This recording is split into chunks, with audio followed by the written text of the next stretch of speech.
Ronna coming to you with a very quick outfit of the day. This is what I wore to church today. It's Sunday.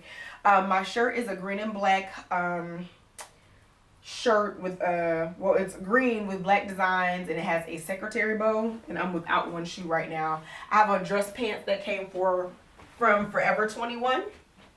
And this clutch and the shirt actually both came from B&R thrift store.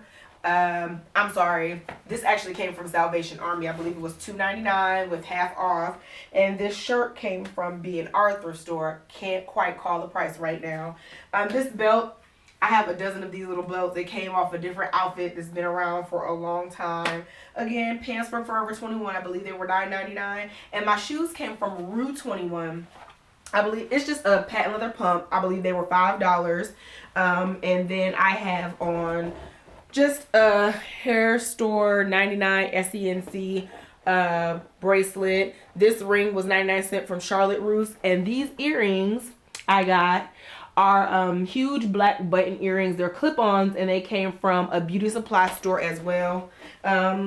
Still got in my long Solange inspired Janet Jackson braids. I did put them in again. I made them a little smaller, a little less fuss. So this is just a quick outfit of the day to show you what I wore to church today.